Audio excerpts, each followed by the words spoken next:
Alô, nação do Mengão! Esse é o Coluna do Fla. Seja bem-vindo! Se inscreva no canal, não esqueça de deixar o seu like, pega o link, compartilha pra geral, comente bastante, queremos te ouvir. Aqui você tem a melhor transmissão dos jogos do Flamengo na internet. O Coluna é brabo e tem o Podfla, o podcast da nação. É muita resenha e um show de cobertura do maior do mundo, do jeitinho que a nação merece. Esse é o Coluna. Saudações rubro-negras. Alô, galera, alô, nação rubro-negra, bola que rola para mais um episódio especial da série Flamengo nas eleições. Estamos aí há algumas horas, né, da definição, pelo menos do primeiro turno, e hoje um candidato ao governo do estado, Túlio. Essa parada, né, hoje a gente recebe aqui o rubro-negro, vou passar o currículo primeiro assim, rubro-negro, né, ele foi vereador 2 vezes, ex-deputado estadual, ex-prefeito de Niterói também, então é um cara que eu conheço bastante, e... né, uma honra a gente estar recebendo aqui Rodrigo Neves também, candidato ao governo do estado do Rio de Janeiro. Bem-vindo, saudações rubro-negras. Obrigado, Rafael, obrigado, Túlio, Anderson Marombado aqui, ó. Anderson Maromba. Já estou sabendo aqui. É uma alegria estar com vocês aqui, com todos que vão acompanhar aqui esse bate-papo, né? Eu já estou igual a Jovelina Pérola Negra, estou no bagaço da laranja, estou aqui na reta final. Mas muito animado, muito animado. Então é uma alegria estar com vocês aqui. Com a gente, com a Libertadores da América também, né? Rapaz, já tiramos até foto aqui, pessoal. E vamos ganhar essa final, né? Vamos sim. Tá otimista? Otimista. Tanto com o Flamengo quanto com o Rio, né? Porque a gente tá já há quase 100 dias nessa correria, Rafael, passando por várias cidades. E as pessoas querem mudança, né? E a gente precisa mudar com quem sabe governar, né? Então, a nossa candidatura é uma candidatura que vem com esse projeto de reconstrução, mas lastreado já numa trajetória de realizações, né? De grande transformação de Niterói, né? Então, estou bastante animado. Agora, não pode descansar até o último minuto do domingo.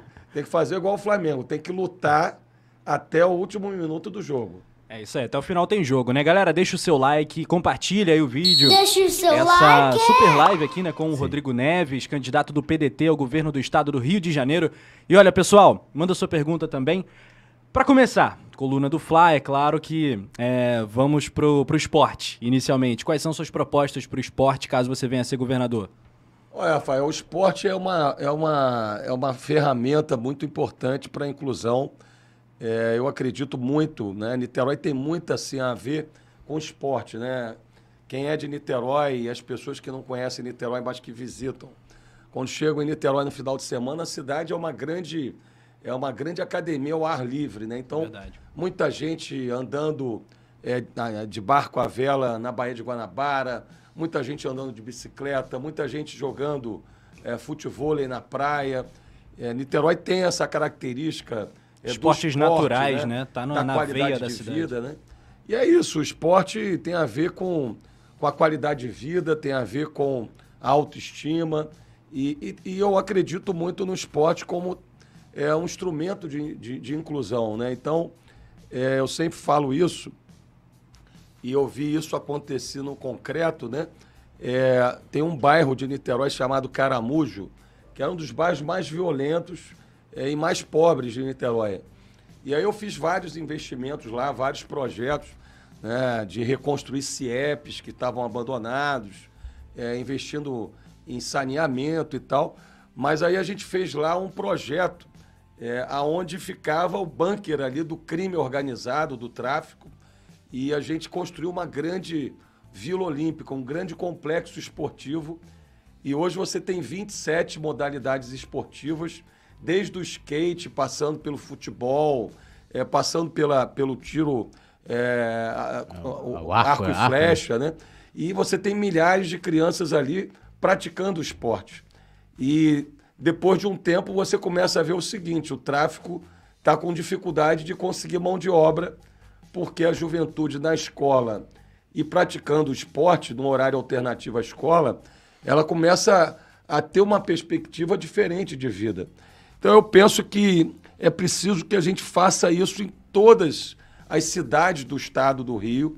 Por isso que um dos projetos mais importantes da minha candidatura é retomar os projetos dos CIEPs, né, os Que tem Centros tudo a ver com o Integrados de seu Educação partido, Pública. com o Brizola, enfim. Claro, com o Darcy Ribeiro, Darcy né? Ribeiro. Aliás, o Darcy Ribeiro faria 100 anos esse ano. É verdade. E esse projeto, Rafael, é um projeto completo, né? Talvez se não tivesse acabado com a proposta dos CIEPs, nós não teríamos perdido tantos talentos, né? Tantos jovens para a criminalidade na Baixada Fluminense, na Zona Oeste, em São Gonçalo, nas favelas do Rio de Janeiro.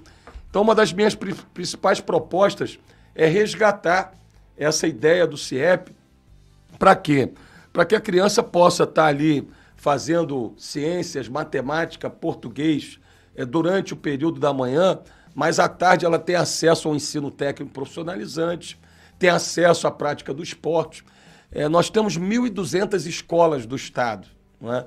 A minha ideia, cara, é transformar cada escola dessa, em cada uma das 92 cidades, num instrumento de inclusão, de desenvolvimento comunitário. E isso passa por quê? Passa por recuperar as quadras, as piscinas dos CIEPs, das escolas. Outro dia eu estive lá, Túlio, em Portão do Rosa. Pode crer. Terra do Vinícius Júnior. Pois é. E ali é uma região muito pobre, Sim. né? O Vinícius Júnior nasceu ali, né? Nasceu Isso. naquela... E o Portão do Rosa tem um grande CIEP que foi inaugurado pelo Brizola e que está abandonado já há vários anos. E ali tem piscina, quadra de futebol totalmente abandonado. Então a minha ideia é recuperar os CIEPs e colocar de novo a nossa juventude, as nossas crianças no ensino em tempo integral e combinando educação com cultura e com esporte. Tem tudo a ver. E todo mundo brinca aqui comigo que eu sou aficionado por PDGs, né? E aí eu sempre... Devorador de PDG, plano de governo. eu sempre faço aqui as minhas observações sobre os PDGs e o seu talvez seja o que... que mais fala de esporte ali. Se não me engano, eu vi referência ali 36 vezes ou mais. São mais de 100 páginas, mais de 130 páginas. E, assim, gostei do que vi ali sobre esporte, né? Elogiando que eu critiquei alguns e elogiando outros. Tem uns que nem plano de governo apresentaram, que eu acho que é uma... Mas tudo bem. E assim, né, você fala ali no seu plano, que eu não vi nenhum outro, de uma relação, né, de fazer relação, parcerias com os clubes, tanto, né, de futebol e olímpicos também, né, ajudando nessa fomentação do esporte que você está falando. Eu queria que você explicasse pra gente como que seria isso e para que esses clubes, tanto de futebol como os olímpicos, até porque o Flamengo é os dois, né? O Flamengo é olímpico e é futebol também. Como é que se daria essa parceria? Ô, Túlio, na verdade a gente fez um programa de governo participativo, né? Então, ao longo dos últimos 10 meses, eu fiz mais de 130 reuniões, mais de 130 seminários, desde de lideranças comunitárias, passando por lideranças da cultura, lideranças da área da ciência, da tecnologia, passando pela área do esporte, né? Então, eu tenho apoio, né, de muita gente boa da cultura, de muita gente boa do esporte, e essa visão que eu tenho do esporte, né, como qualidade de vida e também como instrumento de inclusão, de desenvolvimento comunitário. E a gente no Rio, no estado e na cidade do Rio, tem um potencial extraordinário. Quer dizer, o Rio é a porta de entrada do Brasil e, ao mesmo tempo, o Rio é o lugar, a cidade do Rio, o estado, mais identificado com a cultura e com o esporte no Brasil. Então, quando a gente fala em esporte de alta performance, é porque é possível o Rio de Janeiro desenvolver projetos como esse que eu citei, de vilas olímpicas, né, de parcerias com os clubes, para que os clubes possam receber projetos com a juventude, alternativo ao horário da escola, né, de contraturno, e esse tipo de parceria é possível fazer para atividades de inclusão, mas também o Rio tem um potencial enorme de ter um esporte de alta performance, né, em todas as áreas, seja o futebol, seja o basquete, os esportes coletivos, o atletismo. E o grande desafio que a gente tem é a gente pegar a lei de incentivo ao esporte do ICMS e democratizar o acesso a esses recursos, né? Porque, infelizmente, hoje isso é uma caixa preta. Aliás, como tudo no governo Cláudio Castro. Então é muito difícil as pessoas acessarem os recursos. E é uma ferramenta poderosa, porque você pode descontar até 0,5 do ICMS para projetos financiáveis para o esporte. Então, se você tiver uma Secretaria de Esportes no governo do Estado que tenha um planejamento, que tenha essa visão da parceria com os clubes, né, da parceria com a educação, com as escolas, tanto para alta performance como para formar cidadãos, né, a partir do esporte mais conscientes, eu não tenho dúvida que você consegue atrair empresas, atrair financiamento, e é isso que eu pretendo fazer a partir do início do próximo ano. A gente tem que chamar os clubes e quem faz esporte no Rio de Janeiro para esse grande pacto pela juventude. Porque, pessoal, vocês imaginam, a gente tem 2.500.000 jovens de 15 a 29 anos no estado do Rio de Janeiro. Desses 2.500.000 jovens, nós temos quase 1 milhão de jovens que não estudam e não trabalham no Rio. Então, essa rapaziada está onde? Né? Esse pessoal todo está onde? Essa potência do Rio, né? que a gente poderia ter ali nessa juventude, né? A solução de vários problemas do Rio de Janeiro, essa juventude está muitas vezes desencaminhada, né? com crime, com tráfico, com envolvimento com as milícias. Então, eu sempre falo, olha, a gente não pode confundir as causas com as consequências da crise. Então, o tráfico e a milícia são um problema sério que precisam ser enfrentados. E eu, em Niterói, fui muito ameaçado, tanto pelo tráfico quanto pela milícia. Niterói é a única cidade da região metropolitana que não tem milícias dominando territórios, exatamente porque, depois de muitos anos de governos progressistas, a gente levou o Estado para dentro das comunidades. Agora, isso é consequência da crise do Rio, né? E a gente precisa atingir as causas.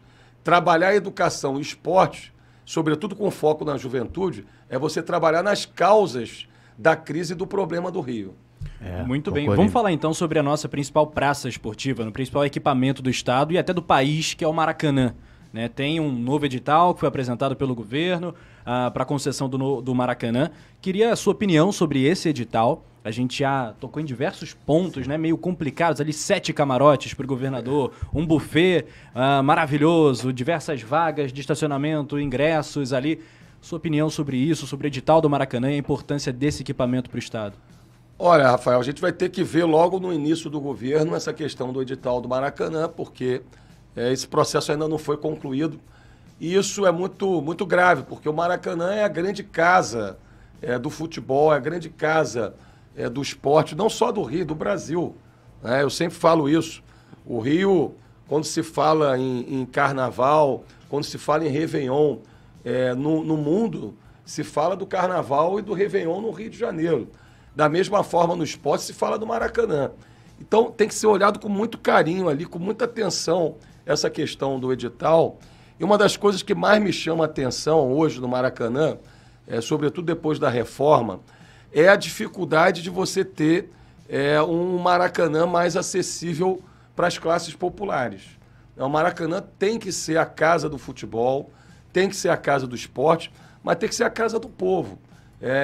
Infelizmente, hoje, os ingressos são muito inacessíveis, né, sobretudo em função dessa crise mais geral. As pessoas estão passando dificuldade e você não tem ingressos acessíveis.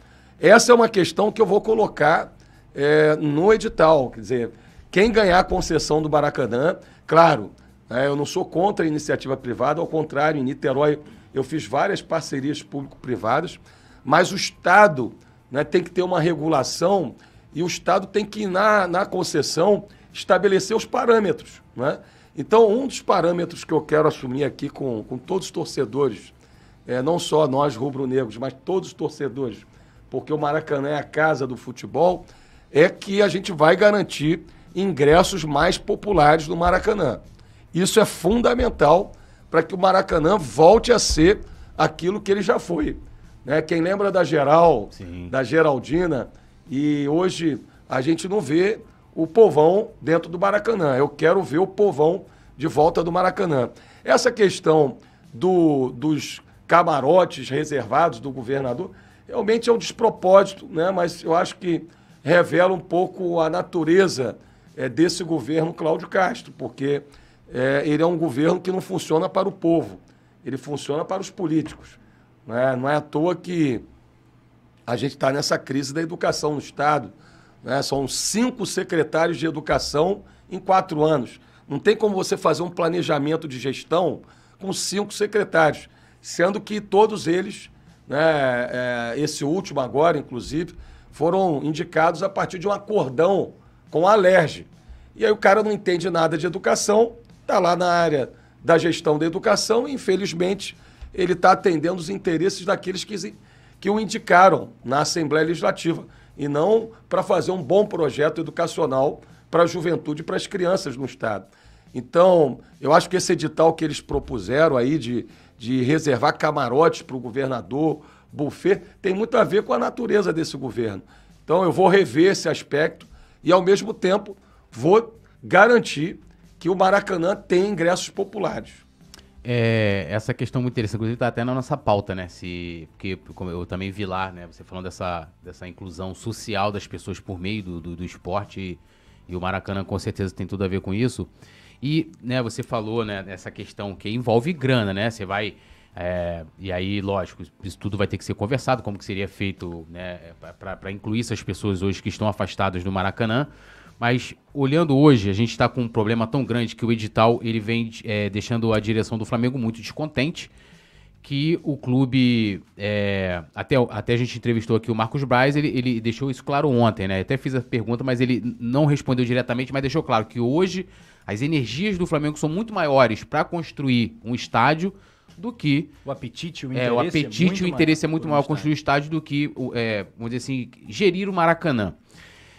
Eu, na minha cabeça, você vai poder falar melhor, penso o seguinte, que o Maracanã, lógico, sem o Flamengo, não vai ser um elefante branco, vão ter outros clubes que vão jogar lá, né?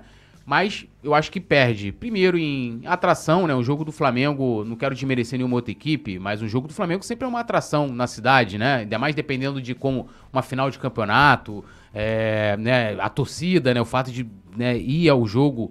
de forma muito, né, lota o estádio sempre, 60, acho que já o jogo de amanhã é o quê? 40 mil, 50, um jogo, um campeonato que a gente praticamente quase não tem mais chance de ganhar. E sem o Flamengo, na minha opinião, eu acho que, economicamente falando, o Maracanã perderia e o Estado perderia, né? E aí, a minha pergunta, você acha que, economicamente, o Maracanã, sem o Flamengo, ele é viável? E aí, como que faria?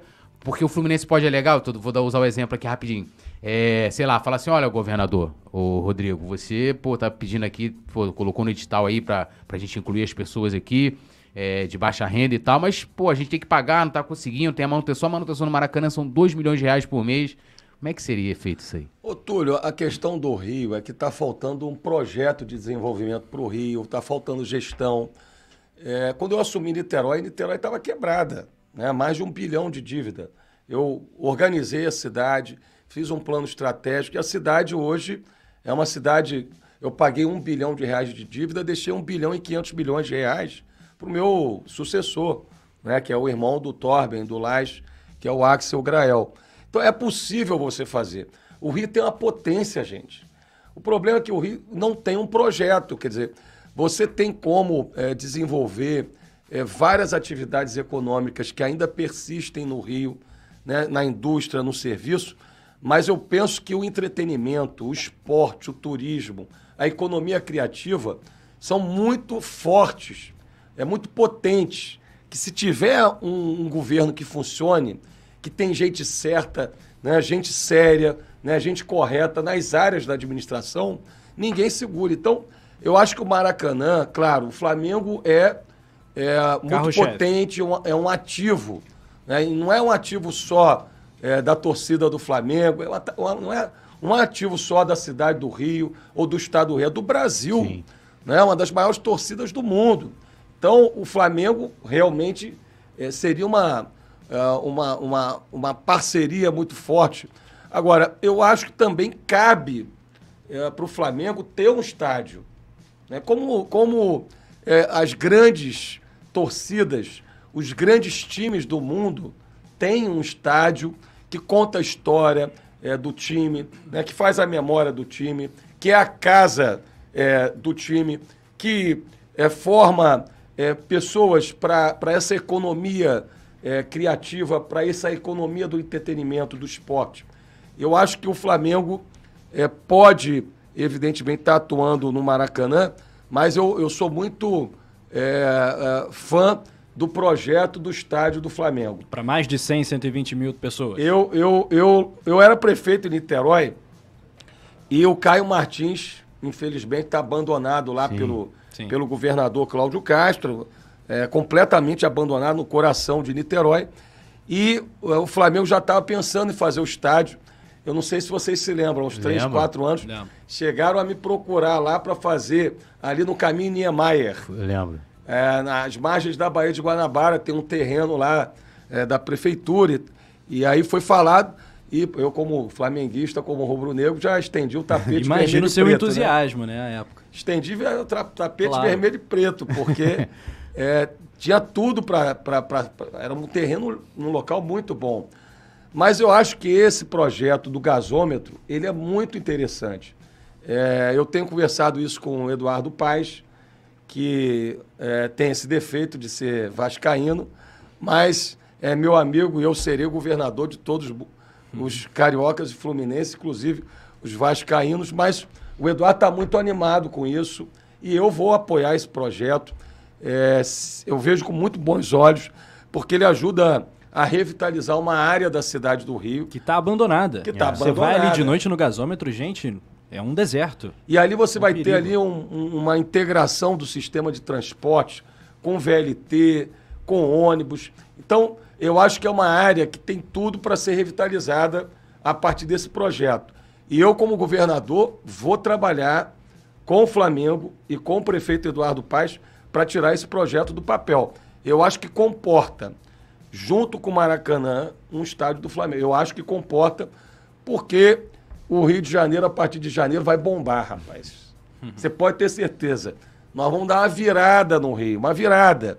É possível, gente. O Rio tem tudo para ser aquilo que foi na década de 50 e 60. A bossa nova, né, o chorinho, né, tudo nasceu no Rio de Janeiro. O Rio vai voltar a ser o melhor lugar para trabalhar, para viver e ser feliz do Brasil. Eu só sou candidato a governador por isso. Porque, primeiro, eu não perdi a minha capacidade de me indignar diante do que a gente está vendo com o Rio.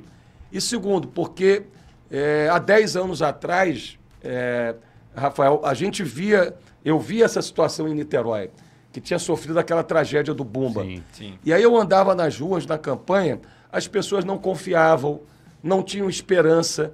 Muito parecido com a população hoje carioca, fluminense. Eu vou em cidades da Baixada, do interior, vejo as pessoas desanimadas. Mas a partir de janeiro nós vamos reconstruir pela prática de uma boa gestão que vai dar resultado. E aí o Rio vai bombar, rapaz. Aí vai ter espaço para ter o Maracanã e para ter o estádio do Flamengo. Não, quando você falou Rio dos anos 50, 60, eu pensei que o Rafa falou, eu tava lá. Tempo bom. Eu falava, como assim?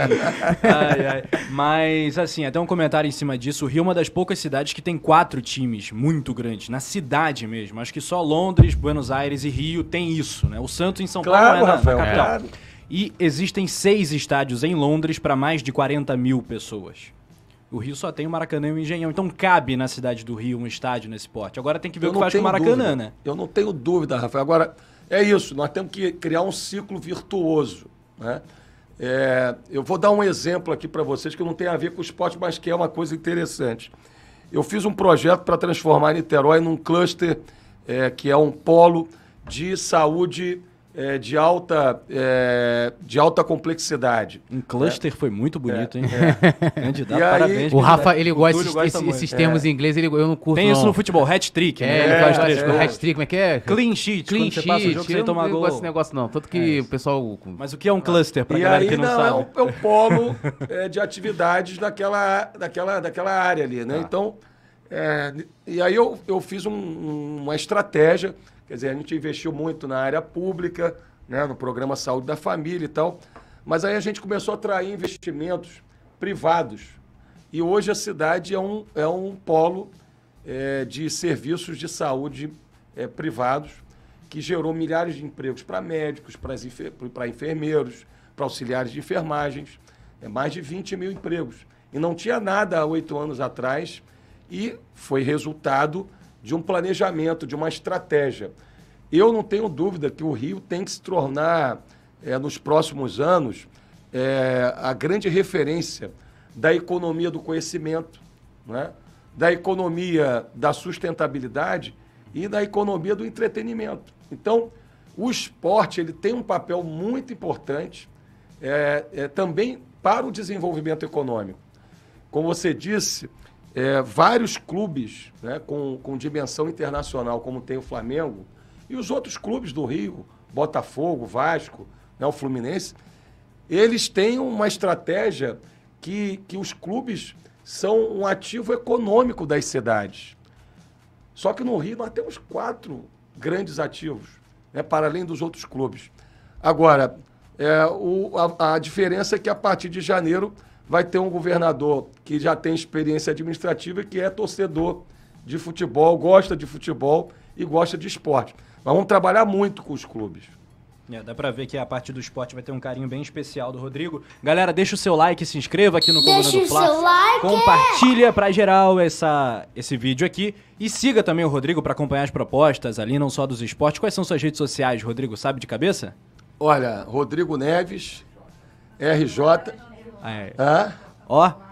Crise na Gávea, esqueceu o arroba. E agora, como ele não pode esquecer as propostas. Bom, Rodrigo Neves RJ? Underline RJ. Ah, tá fácil. Digitou Rodrigo Neves, acha. Já acha. É fácil. E a rapaziada aqui que tá aqui é campeã. É fera. Tem uma intrusa, que não é rubro-negra, mas não vou falar quem é. Tem duas! Ih, rapaz. Tá ficando perigoso isso aí, gente. Vamos voltar pra pauta. Rafael, mas lá em casa todo mundo é rubro-negro. E uma das diversões que a gente tinha com as crianças pequenas, porque agora a turma já tá mais jovem e tal, mas era levar todo final de semana pro Maracanã para assistir o Flamengo. Isso aí é bom. Uma das coisas mais doidas que a gente fez, a Fernanda tá aqui, foi levar a nossa filha de 2 meses. Quase um ano para assistir o jogo, coitadinha, no colo. E aí quando rolou o gol, foi um estrondo. E a criança não parava de chorar. Eu falei, meu Deus, o que eu fiz? Não, mas é bom que você já como é que se fala? Foi o batismo dela, pô. O verdadeiro batismo dela. E voa copo de cerveja, a galera se abraça, aquela loucura. Não, todos são flamenguistas hoje de gostar de ir ao estádio, de torcer, né? Isso é bom, muito bom. Olha só, o Maracanã foi palco de um pedido de namoro também. Da filha da minha filha mais velha, Maiara. Da Maiara. Que inclusive me deu uma neta, né? Eu tenho uma neta.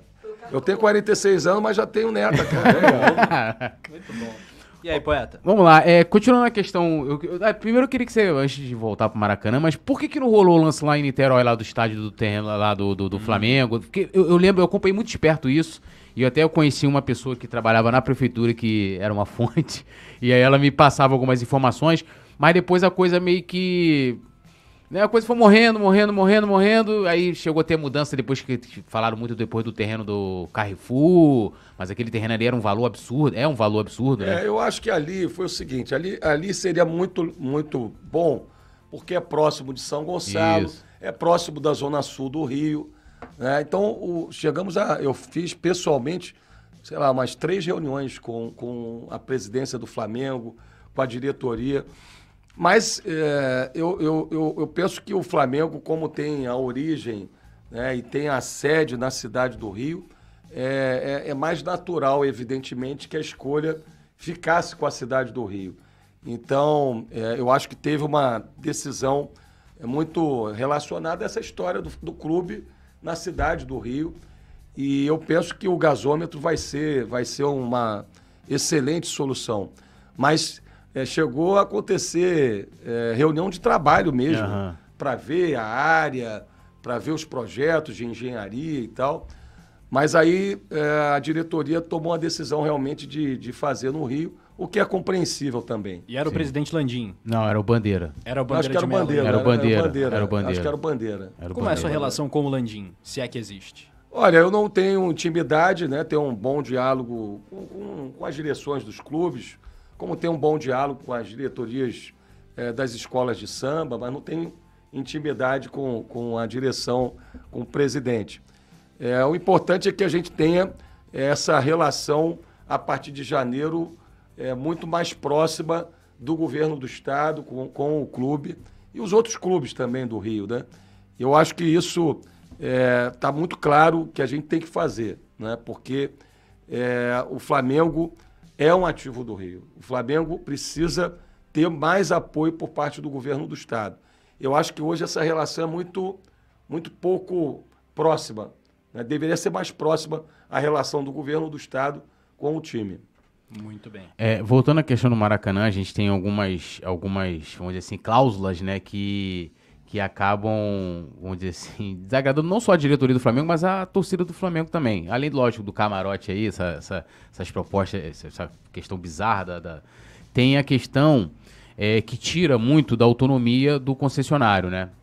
O exemplo, por exemplo, hoje a gente tem, isso tá valendo inclusive, né?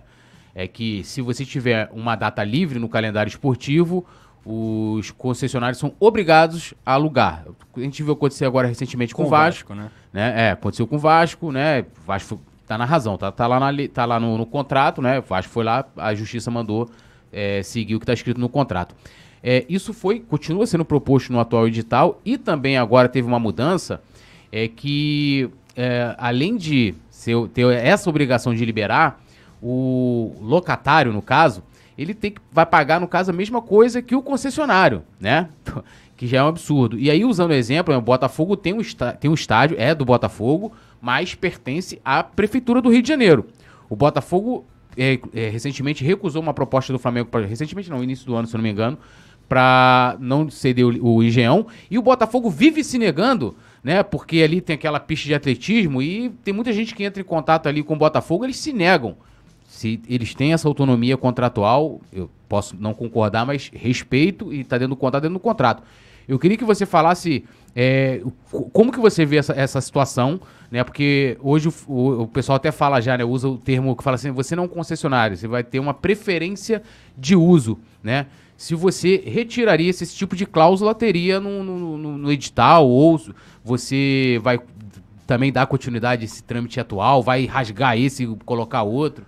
Ô, Túlio, tem que ser um edital que seja viável, né? Que evidentemente, o Maracanã seja concessionado, e isso você precisa fazer dialogando, né, com os clubes, dialogando com as torcidas, né, ouvindo, né, os técnicos, e essa é uma questão que vai ter que ser discutida também, né? Eu acho que, inclusive, o Estado, ainda que não tenha que colocar recursos, não tem que colocar recursos numa concessão, mas quando você faz determinadas exigências, você tem que criar um ambiente para que a concessão se mantenha equilibrada. A gente está vendo várias concessões, por exemplo, na área de transporte, no Rio, completamente desequilibradas, e os serviços se deteriorando. Então, nós vamos ter que sentar com os clubes, né, com os torcedores, né, com as várias torcidas organizadas, ouvir sugestões e ajustar o edital. Essa é uma questão que eu não tenho uma posição fechada, mas nós vamos ter que ouvir para elaborar um edital que viabilize a concessão, mas que não tenha essas distorções que você comentou. E se eu não me engano, o Maracanãzinho, Júlio Delamare e Célio de Barros não estão no edital, né? Eu acho que sim. Estão no edital? Eu acho que sim. Estão. Porque fazem parte do complexo ali, né? Porque faz parte do complexo, e aí se você não vai ter isso, ele não tem concessão nenhuma com relação a esses equipamentos. Vai ficar abandonado. O governo do estado não vai cuidar, né? Quais são os seus planos para esses? É isso que eu estou falando. Na verdade, você vai ter que ter, em alguns equipamentos, a ação do Estado, né? Porque se você não tiver a ação do Estado, simplesmente esses equipamentos vão se deteriorar. Então, e vão deixar de ter uma finalidade pública. Então, ainda bem que o Cláudio Castro não fez essa concessão, como ele não conseguiu fazer várias concessões, porque isso permite a gente fazer esses ajustes e logo no início do próximo ano colocar esse edital na rua. Mas alguns equipamentos que não vão estar concessionados, eles têm que manter a sua finalidade não só pública, como o próprio estádio, mas com atividades executadas diretamente pelo Estado. E essa questão do Tom, assim, o seu planejamento com relação à questão do edital seria conversar com os clubes, né, e ali dentro, né, ouvindo, no caso, as demandas de cada um, e partir dali seria elaborar um novo ou ajeitar esse que está tramitando lá? Olha, o processo administrativo da análise do edital já está tramitando na Procuradoria, nos órgãos do governo.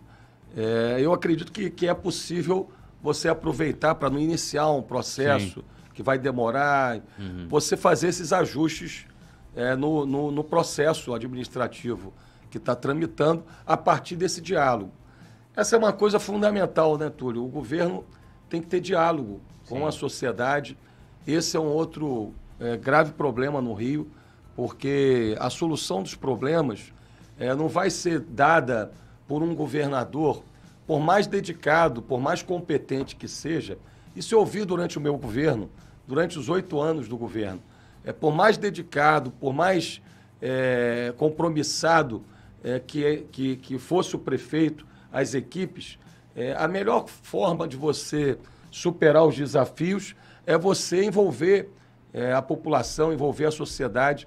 Eu me lembro que no início do meu governo eu desenvolvi um aplicativo em parceria com os jovens do Recife, que desenvolveram um aplicativo onde, através do smartphone, você podia participar da gestão da cidade. Então, é o Colab, né? Depois a ONU, depois de 4, 5 anos, a ONU reconheceu o Colab como uma das melhores práticas participativas e colaborativas na gestão pública, né? O ONU Habitat, que se reuniu, enfim, e deu esse prêmio. Então, lá eu desenvolvi esse projeto desde 2013. Então, você via um buraco na rua, você via uma lâmpada queimada, o lixo, você, através do seu smartphone, você acionava o poder público e você tinha toda uma retaguarda de serviços para dar conta daquela reivindicação. Então, a pessoa que mais conseguiu melhorias para a cidade foi um porteiro de um prédio em Niterói que ficava observando a rua e acionando através dessa plataforma colaborativa. Ele ajudou mais do que muitos vereadores, inclusive, porque ele participou. Então, eu acredito muito na participação também da sociedade. Eu fiz um plano estratégico de 20 anos, que aí não era o dia a dia da cidade, era uma visão de longo prazo, que é uma outra coisa que falta na administração pública do Brasil, né? As pessoas pensam muito na próxima eleição, elas não pensam nas próximas gerações. E todos os países que se desenvolveram tinham um projeto de nação. O Brasil não tem um projeto de nação. E o Rio não tem um projeto de longo prazo. Então, quando eu falo para vocês que o meu horizonte é daqui a 20 anos, 15 anos, o Rio liderar na América do Sul a economia do conhecimento, a economia da sustentabilidade, a economia verde e a economia do entretenimento, é porque o Rio tem essa potência e pode liderar a América do Sul nesses segmentos. Você veja Portugal, a Califórnia, desenvolveram projetos de longo prazo. Portugal não tem indústria, mas se transformou no país que tem uma taxa de crescimento econômico maior do que a União Europeia, através da economia do conhecimento, né, da indústria da tecnologia, das startups, e porque se transformou num dos países mais seguros e de qualidade de vida da Europa. O Rio pode ser isso. Agora, para chegarmos lá, a gente precisa ter metas mensuráveis de curto e médio prazo. Não dá para a gente lá na frente liderar a economia verde, e da sustentabilidade se a gente não levar água e esgoto tratado para todas as cidades da Baixada Fluminense para São Gonçalo. Eu levei água e esgoto tratado para todos os bairros de Niterói. Por isso que ali a Baía de Guanabara de Niterói está totalmente poluída. Você chega às 5, 6 horas da tarde, todo mundo desce dos prédios para fazer canoa havaiana. É a maior quantidade de praticantes de canoa havaiana do Brasil. Por quê? Porque eu recuperei a Baía de Guanabara e quando não chove, ela fica completamente balneável. Imagina se a gente fizer isso em São Gonçalo. Imagina se a gente fizer isso na Baixada. Então, a gente, para chegar lá, a liderar a economia verde, da sustentabilidade, a gente tem que aproveitar, por exemplo, além de despoluir a Baía de Guanabara, um novo cenário de oportunidades a partir de 23, que é um novo ciclo do petróleo, que é o último. De 23 a 35, o Rio vai sair de 2 milhões e 700 mil barris de petróleo por dia para 4 milhões de barris de petróleo por dia. A arrecadação do Estado de royalties vai sair de 11, 12 bilhões do ano passado para 30 bilhões por ano. Agora, nós não podemos repetir os mesmos erros dos últimos 20 anos. Nós temos que aproveitar esses 10 anos e fazer a transição da economia do Rio, da economia de carbono, para uma economia sustentável. Por exemplo, a região dos lagos pode ter uma potência enorme na questão da energia eólica e da energia solar. Você pode ter várias regiões do estado com polos de economia criativa, de audiovisual. Você vai para a região de Vassouras, que tem lá aquelas fazendas históricas. Você vai para a região de Angra dos Reis, que é linda. Vocês estão aqui num estúdio bombando. Se você investir 20, 30 milhões... Aqui no Coluna do Fla? Opa, já pensou? Aqui a gente já tem 720 mil inscritos. A gente vai para 40 milhões, 50 milhões. Você imagina, foi com 20, 30 milhões, você monta, cara, um polo de cine e vídeo. Para quê? Para o cara fazer o podcast, para o cara fazer ali o programa dele no YouTube, para produzir conteúdo. Eu visitei o polo de cine e vídeo da Califórnia, que ali eles criaram ali em Hollywood desde a década de 20 e 30. O cinema americano surgiu ali. E eles desenvolveram uma estratégia. O Rio tem que ter uma estratégia. Se você tiver 4, 5 polos de cine e vídeo espalhados por todos os territórios do estado, seja no norte fluminense, na região dos lagos, no sul fluminense, a gente pode ter uma potência, cara. Porque isso diz respeito à imagem do Rio, diz respeito ao turismo. Eu vou dar aqui um dado para vocês, não sei se vocês têm. Em 2001, quando o Fernando Henrique criou a Ancine, que é a Agência Nacional de Cinema, o Rio produzia 60% do conteúdo do cinema brasileiro. Ano passado caiu para 8%. A nossa indústria do audiovisual foi toda para São Paulo. Então, é o que eu falei para vocês no início do programa. Você tem 1 milhão de jovens que não estudam e não trabalham, que são jovens pobres, geralmente negros, de favelas, que estão morrendo nessas loucuras que a gente está vendo na política de segurança pública do Rio e pela falta de presença das políticas públicas. E os jovens de classe média, média alta, estão saindo do Rio, porque não tem emprego. Você quer ver um exemplo? Assim, eu escrevo poesia, já participei muito mais, hoje em dia tem pouco tempo, mais de saraus e tal, encontros literários. Aqui no Rio é bem menor o movimento do que em São Paulo. Em São Paulo E aqui é a capital cultural do país. Um negócio... Em São Gonçalo, então, isso não existe, Eu chegava lá, escreve por quê? Poesia? Aqui, Olavo Bilac, quem é esse aí? Ninguém... Mas isso é sério. Uma vez eu tava pra não sair muito aqui da nossa pegada, eu tava num evento em Búzios, que era um evento de poesia, um lançamento de uma antologia. E aí eu falei lá, falei, sou de São Gonçalo, lá não tem cultura, não tem nada. Aí tava alguma parente lá do prefeito que foi preso lá, Altineu Corte, acho que é esse. Rapaz, a mulher veio falar, não, porque tem. Eu falei, tem onde? Eu nunca vi, E isso faz parte porque, por exemplo, eu peguei, quando eu te falei, também sou de São Gonçalo, E peguei a época do Brizolão, época bombando, né? Então, e lá tinha tudo. A gente entrava de manhã, ganhava tudo, né? Do tênis. Chegava em casa de banho tomado, com 4 refeições, né? Pô, comia, tomava café da manhã, tinha tudo.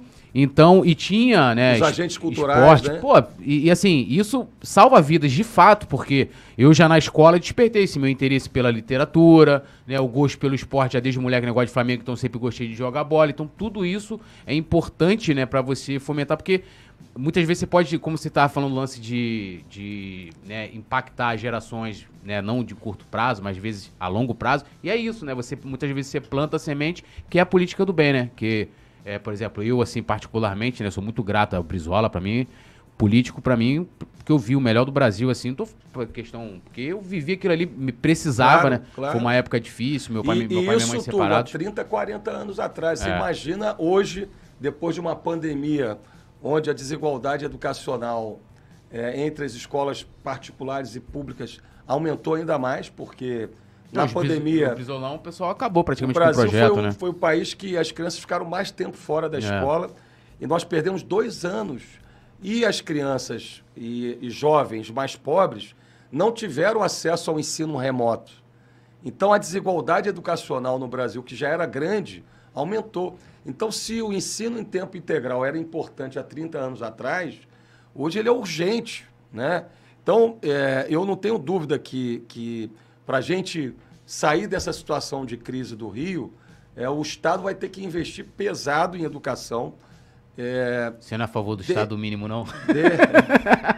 Não, que a gente escuta direto, tem um candidato aí, cara, qual é o seu projeto? Vamos privatizar, vamos... Né, foi só uma observação mesmo. Ô, Túlio, como que a gente vai falar de um país ou de um Estado que não tenha políticas públicas com as desigualdades que o Brasil tem, cara? Assim, eu sou muito fã da iniciativa privada, eu apoio muito a iniciativa privada, acredito muito na coisa dos empreendedores, das pessoas empreenderem. A gente tem que criar um ambiente favorável aos empreendedores. Agora, o Estado não pode deixar de assumir as suas funções na educação, na saúde, na infraestrutura e na segurança pública. Transporte, é isso. Não, se tivesse Estado mínimo aqui, ó, eu aqui, ó, o molequinho, ó, o Brizolão, aqui, ó, pera aí. Tá lá no meu Instagram, lá, ó, todo vestido Brizola, me deu tudo aí, ó. Túlio no Brizolão, né? Pô, Túlio no Brizolão, pô, tá maluco. E vai voltar, Túlio. Pô, vai espero vai mesmo. voltar, cara. Vou te falar, tinham 5 CIEPs abandonados pelo Estado em Niterói, eu reformei e reabri todos.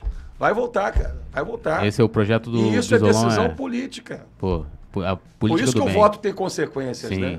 Claro. E é até importante até falar isso, porque, assim, lógico, os candidatos vêm aqui, a gente a gente fala mais do esporte, até para gerar também o interesse, porque, né, por exemplo, eu fui lá quando a gente começou a trazer os candidatos, pegar o plano de governo, né, lógico, eu já vou direto ali para a parte do esporte, mas já crio o interesse de ler as outras propostas que, pô, sem saúde não faz nada, educação, né? E eu sei, esse é o papel que o Coluna está fazendo. E o jornalismo é isso, né? Trazer coisas de interesse para a sociedade, contribuir, e acho que a gente está contribuindo, né? Você vem aqui, traz suas ideias, claro. Aquilo que você pensa, o que você já fez, o que você quer fazer, a gente vai... E foi o único veículo rubro-negro que teve essa iniciativa, Sim. né? De chamar a gente todos queria os candidatos. ter trago todos, hoje, né? hoje um grande governador papo, não veio, mas perdeu a oportunidade. Agora, vem cá, vocês são boleiros também? Jogam bola? Vocês jogam? Mal. Mal. Ele. Você tem o Ronaldinho Gaúcho, o Zico? Eu sou uma mistura dos dois ali. Eu não jogo bola, eu dou show, entendeu? Tipo, eu chego lá, eu já passo o chapeuzinho assim, ó, vamos pagar. Mas quando tiver precisando de um lateral direito, me chama. Opa! Vamos chamar o Coluna do Fla tem uma confraria, que aí Mas me chama mesmo. Vamos chamar, não é história de botiquim, não, vamos né, chamar, ó, vamos te chamar um dia também pra você vir comentar o jogo com a gente aqui também. Vai ser legal. Beleza, eu venho. Você é bom comentarista? Bom comentarista, cara. Mas tem que ser aquele torcedor. Uma coisa importante mas antes da gente terminar. Eu nasci num subúrbio, né? Então, xinga bastante. nasci no Fonseca, você sabe. Então, ali a gente jogava bola, gol pequeno, rapaz. A gente arrebentava golzinho de chinelo, não? Golzinho de chinelo. Clássico, né? Você já jogou golzinho de chinelo, Rafa? Lógico. Agora, arrebentava o dedão toda vez, porra. Eu andava cheio de... O pessoal chamava que era relógio, né? Todo escralacado, rapaz. Era tudo... Que eu jogava bola na rua direto. A coisa que mais me faz lembrar da infância é aquela seleção rubro-negra do início da década de 80. Pô. Vocês não pegaram, vocês são tudo? Não, eu nasci em 84, o Rafa nasceu 90. em 90 e o quê, Rafa? 90 é muito. E aí eu não vi nada. Mas Só eu vi Irineu Moisés na zaga. Eu vi essas paradas assim, cara. Eu sou de 76. Pô, aquele time, cara, era um time. Aquele time, Adílio, Andrade, Zico, aquele time Júnior. Qual é melhor, o Flamengo de 81 ou de 2019? Opa, olha, lembrando que aqui, em tempo real, a gente vai mandando os cortes lá nas redes sociais do Coluna do Fla também, não é só aqui no YouTube não. Então, qual Flamengo foi melhor? De 81 ou de 19? De 81 é um time que... Não, é um time que é igual a seleção brasileira de 82. Né? A seleção de 82 não ganhou a Copa. Mas jogava muito. Jogava muito. A de 81, aquele time do Flamengo era... Mas o de 2019 também... Deu muita alegria. Vou fazer uma pergunta complicada para você agora. E eu tenho uma fé que a gente vai ganhar a Copa do Brasil e a Libertadores. Isso que eu ia te perguntar, você prefere... Vamos ganhar a eleição para governador e o Flamengo vai ganhar a Copa do Brasil e a Libertadores. Você prefere que o Flamengo ganhe a Copa do Brasil ou o Brasil ganhe a Copa do Mundo? Copa do Brasil do Flamengo ou o Hexa da Seleção Brasileira? Rapaz, lembre-se que você está no Coluna do Fla, hein? Mas esse vídeo roda a internet toda também. Sem querer fazer pressão, né? Os dois, né? Os dois. Ficou em cima do muro. Mas começando pelo Flamengo, né? Não, e ó, eu sempre falo aqui, a gente brinca aqui com os candidatos, porque, assim, isso é uma crítica construtiva, tá? Para todos os candidatos. Primeiro, assim, lógico, eu entendo, por exemplo, onde a gente acompanhou o debate da Globo, e poucos momentos a gente teve de fato assim, os candidatos falando de proposta. Inclusive, uma hora que teve falando de proposta foi o candidato do seu partido, inclusive. Então, assim, o esporte ele acaba sendo relegado. A gente entende isso, porque a saúde. A gente é um povo, né? O Brasil, né? Tem lugares que não tem saneamento básico, não tem nada. As pessoas tinham. Você é de São Gonçalo, sabe muito bem. Em Niterói também tem muitas pessoas que precisam, né? A gente entra aqui Zona Sul do Rio, aquela, tranquilidade, né? Bossa Nova, novela do Antônio Carlos. Manuel Carlos, mas não é o nosso caso. E o esporte acaba sendo relegado, né? E o que eu sinto falta, e aí é para as futuras campanhas, né? Mesmo você se elegendo, então, de repente pode ser que você venha à reeleição, então, ou venha candidato a presidente, de colocar o esporte, dar um destaque legal para o esporte, porque, assim, por exemplo, no seu plano de governo também muito legal, eu elogiei nos outros e vou elogiar também, é que quando você fala de saúde, você fala de esporte, fala de turismo, que também traz muito recurso para o estado, para a cidade. Tá falando de esporte, fala de economia, coloca o esporte. Então o esporte tem que ter um destaque maior. O esporte, né? tem uma transversalidade, vamos dizer assim. Passa por todos esses segmentos, né? Saúde, educação, desenvolvimento econômico. E como eu falei no início do programa, eu acredito muito nisso, né? Porque eu fiz isso em Niterói. Se você perguntar às pessoas que moram em Niterói, depois do meu governo... Muitos elogios. Uma virada, assim, a cidade que já era uma cidade esportiva, a cidade passou a ter muita atividade esportiva. Então, todo final de semana, durante a semana nas escolas, e eu vou fazer isso como governador, porque eu já fiz. Essa é a diferença da minha candidatura para as outras duas, porque, com todo respeito ao Freixo, ele nunca administrou nada e não tem o que mostrar, não tem o que... Assim, ele não fez, né? E o Cláudio Castro é a continuidade dessa tragédia. Então, eu já fiz e vou fazer. Eu acho que o Rio não pode relegar o esporte a um segundo plano. O esporte tem que estar no centro da agenda das políticas públicas do Rio.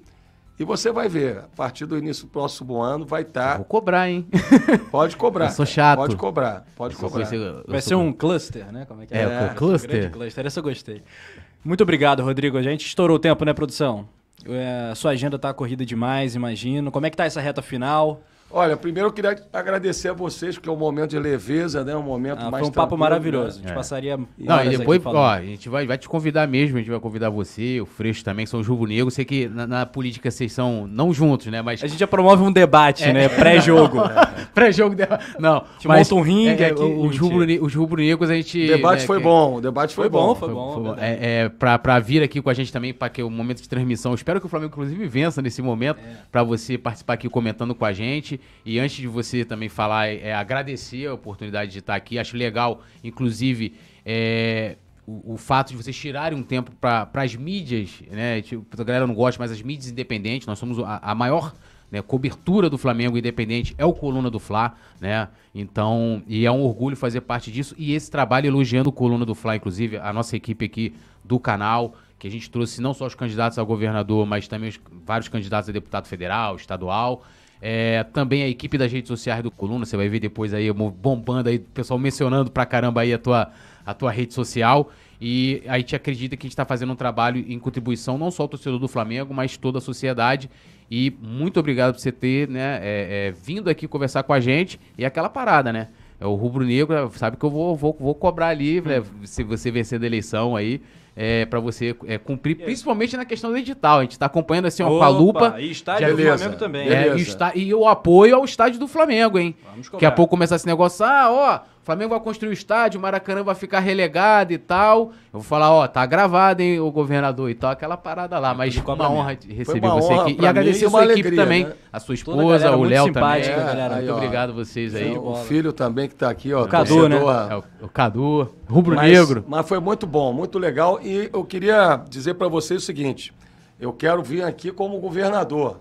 Boa. Que a gente possa fazer aqui debates, trocar ideias. Eu acho que é isso, né? A gente precisa estar mais próximo das pessoas, ouvir as pessoas. E eu acho que o governador do Rio tem uma tarefa para governar o Rio. Não é prêmio para ninguém, não. É a maior encrenca. É verdade. O Rio é o maior desafio dos 27 estados da federação. O crime organizado está em parcela das instituições. Eu quero alertar vocês isso, gente. Talvez essa seja a eleição mais importante da história do Rio de Janeiro. Porque talvez daqui a 4 anos não tenha Estado para administrar. Porque as organizações criminosas podem ter tomado definitivamente o Estado do Rio. Então é muito importante no próximo domingo que cada um vote com consciência.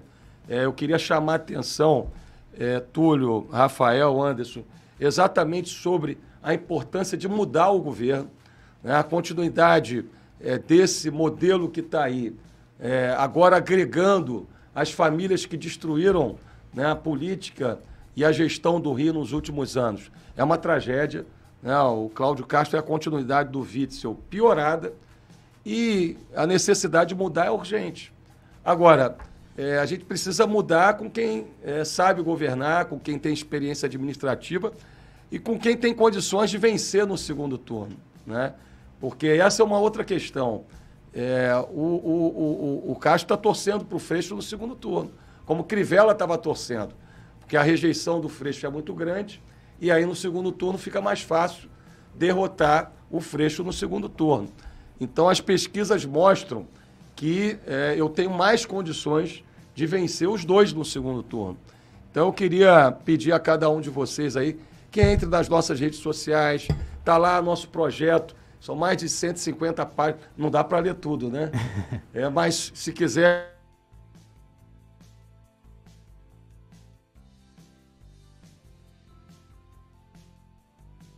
tem conserto, né? Eu tenho muita clareza, né, vendo a minha experiência de 8 anos como prefeito de Niterói, que com boa gestão, com compromisso com a população, o Rio de Janeiro pode ter conserto. E se a gente, infelizmente, não votar com consciência nessa eleição, talvez a gente pague um preço irreversível, como a gente já pagou em 2018, né, com a eleição do Witzel. Então, eu queria agradecer, o papo estava ficando muito sério, né? Mas eu queria agradecer a vocês. Saudações rubro-negras. Saudações rubro-negras. Vamos ganhar essa Libertadores e vamos ganhar essa Copa do Brasil. Aí ela aí. Pessoal, já levanta aí, ó. O momento da foto, o momento do print. Rodrigo Neves. Vitória. É isso aí. Um grande cara, um grande papo, né? E um grande quadro, né, para a política do Rio. Galera, deixa o like, se inscreva. Boa sorte, Rodrigo. Até a próxima. Nação Rubro-Negra. Faltou o quê? Eu esqueci de pedir voto. Opa. Posso pedir? Claro. Meu número é 12. Não, e tem 1 mais 2 dá 3, né? O Flamengo tá em busca da Libertadores aí, ó. Tem tudo a ver. E o Túlio é supersticioso. Isso demais, vai pesar, né, na hora da urna, Túlio? Não, vai fazer. Vamos ver lá, fazer diferente. Os planos de governo. Então, galera, um abraço. Valeu, Tulião. Valeu, Rodrigo. Nação Rubro-Negra. Tamo junto, até a próxima. Alô, nação do Mengão! Esse é o Coluna do Fla. Seja bem-vindo! Se inscreva no canal, não esqueça de deixar o seu like, pega o link, compartilha pra geral, comente bastante, queremos te ouvir. Aqui você tem a melhor transmissão dos jogos do Flamengo na internet. O Coluna é brabo e tem o Podfla, o podcast da nação. É muita resenha e um show de cobertura do maior do mundo, do jeitinho que a nação merece. Esse é o Coluna. Saudações rubro-negras!